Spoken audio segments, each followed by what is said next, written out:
الاخبار من الاوتلوك. الاخبار من الاوتلوك ده موضوع درسنا النهارده باذن الله. آه ازاي نقدر آه ناخد الاخبار بتاعتنا مباشره من الاوتلوك بدون الذهاب الى المواقع المختلفه. كلنا او بعضنا او جزء منا او اغلبنا في هذه الايام بيحاول يتابع الاخبار من اكتر من مصدر. بيروح لجورنال معين، بيروح ل وطبعا كلهم بيبقوا حاجات الكترونيكس. بيروح لهم وبيقرا الاخبار منهم، سواء كان يومي او اسبوعي. بعض الوكالات الانباء بتبعت لنا، بنفتح الكمبيوتر بنلاقي مبعوت لنا كده على الجنب اليمين موجز لاهم الانباء او الاخبار السريعه او الاخبار العاجله.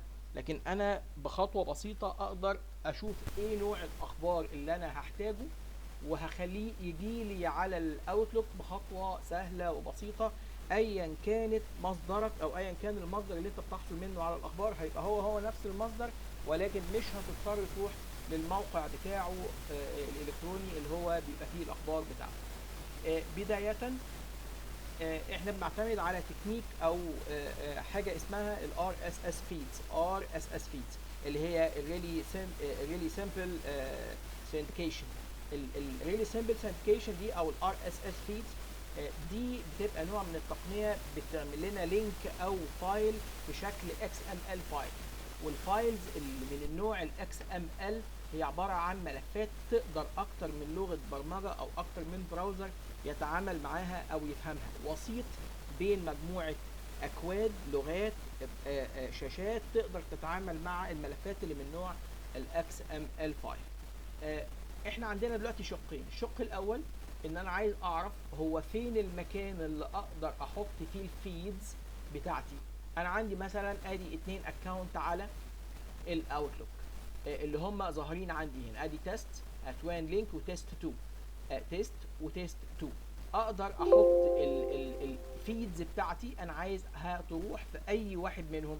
هروح اقول له طيب انا هقف على التيست 2 وهروح اقول له من فايل اكونت سيتنج، وهروح لاكونت سيتنج هلاقي التابه الثالثه عندي اسمها الار اس اس فيدز. الار اس اس فيدز هنا اقدر اقول له انا عايز الاخبار اللي تخص كذا او كذا او كذا، سواء كانت سياسيه او رياضيه او اقتصاديه او فنيه، او على حسب كل واحد واتجاهه ايه وايه الاخبار اللي بيحب يجمعها. وممكن مجموعه منتقاه منهم، يعني ممكن يعني مش شرط نوع معين. ممكن اقول له انا عايز اديني الاخبار الرياضيه والسياسيه والفنيه والسينما والمال والبورصه. على حسب المواقع اللي انت بتتابعها تقدر تجيب منها اللينك بتاع الار اس اس فيدز. طيب هنا هقول له ان انا محتاج ان انا اعمل لينك جديد. هيسالني بقى على الاكس ام ال فايل اللي انا عايزه. اروح على طول على جوجل وهقول له الاول هنطلب جوجل ونقول له انا عايز انت بتتابع مين؟ انا عايز الار اس اس فيدز بتاعه مين؟ هقول له وليكن مثلا بتاعه البي بي سي وعربي. يبقى انا كده اخترت ان انا هاخد الفيدز بتاعه بي بي سي وليكن بالعربي. هيديني شكل الملف. طبعا هو هيديني الفورمات باكتر من طريقه في اكتر من موقع، كل واحد بيعرض بالشكل اللي يتراءى ليه. انا فاهم ان انا عايز الاكس ام ال فايل، عايز الجزء ده، عايز الاكس ام ال فايل. هروح اسلكت واقول له كوبي للجزء ده. اللينك ده هاخده وهروح على طول احطه مكاني هنا. وده احنا وصلنا له ازاي؟ هقول تاني، انا وقفت هنا عشان عايز الفيدز تجيلي هنا تحت البي اس تي دي، وهقول له من فايل اكونت سيتنج وهروح على تابة الار اس اس فيدز وهقول له نيو. انا هحط لينك جديد، انا جاي ومعايا اللينك، هقول له كنترول في اد. مش محتاج اكتر من، طبعا هو هيسميه لك صفحه رئيسيه في البي بي سي بالعربي، مش محتاج اكتر من ان انت تقول له اوكي. كده خلاص جاب لي العناوين الرئيسيه او في الصفحه الرئيسيه. طيب هرجع تاني بعد اذنكم. هقول له هنا لا انا عايز حاجه محدده. احنا كده جربنا خلاص، نعرف بقى نعمل اللي احنا عايزينه. عايز اقتصاد وعلوم، عايز ثقافه وفنون، عايز رياضه، هروح اقول له هات اللي خاص بالرياضه، ادي اللينك بتاع الاكس ام ال فايل، وهروح على الاوتلوك واقول له نيو، وهعمل بيست للموضوع بتاعي، وهقول له اوكي. على طول جاب لي الرياضه، وهقول له كلوز. بصوا هنا، لو انا نزلت بصيت كده اشوف الفيدز بتاعتي راحت فين.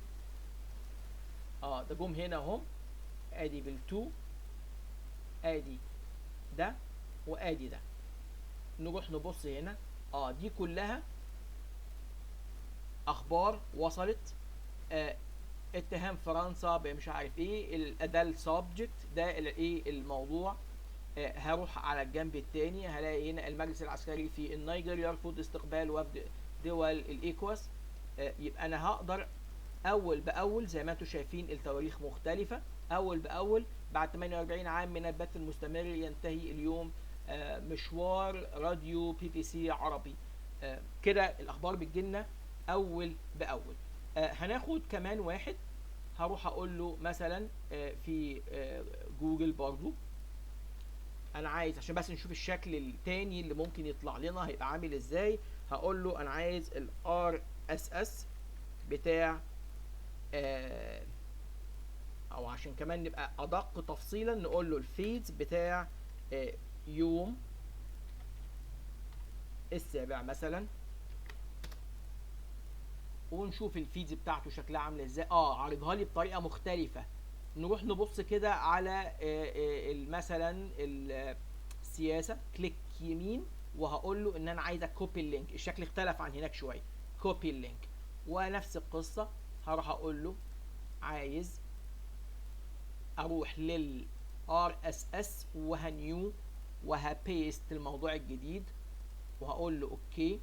هنا بقى عايز بس انوه على حاجه بسيطه. هنا بيقول لي في الداونلود دي اجيب لك بقى سطر واحد زي ما احنا شايفين، ولا اجيب لك جزء من الموضوع. اوتوماتيكلي داونلود الانكلوزر، الحاجات اللي زي فور ذيس ايه الار اس اس فيدز، ولا حاجه ثانيه هداونلود فول ارتكل المقاله كامله as a HTML as an HTML attachment، يعني ممكن يحطها لي as attachment HTML، يعني ملف مضغوط في شكل اللي احنا بنشوفه على الويب سايت.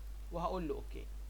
زود حاجه هنا، المفروض انه هيزود لنا حاجه، جابها لي اهي وجاب لي موضوع وجاب لي ده. هو بقى اللينكات بتاعتنا هنا اللي اقدر افتحها، ادي حاجه واقدر اروح اقول له كده، فعلى طول هيروح ايه يفتح لي الخبر في ال HTML. هو ده اللي يقصد بيه HTML. يبقى نقدر دلوقتي نعرف الاخبار بتاعتنا اول باول من الويب سايت بدون ما تفتحه، وانت شايفه على طول مباشرة على الاوتلوك. وده ما بيكلفناش كتير باندويتس، بيوفر لنا كتير في الانترنت، بيوفر لنا كتير في الوقت بتاعنا، بيوفر كتير في البروسيسور بتاع الكمبيوتر. بنلاقي كمان ان الاخبار عندنا اصبحت دوكيومنتد على جهاز الكمبيوتر. ودي كانت حلقتنا النهارده. شكرا ليكم وتشرفت بحضراتكم، ودمتم في امان الله.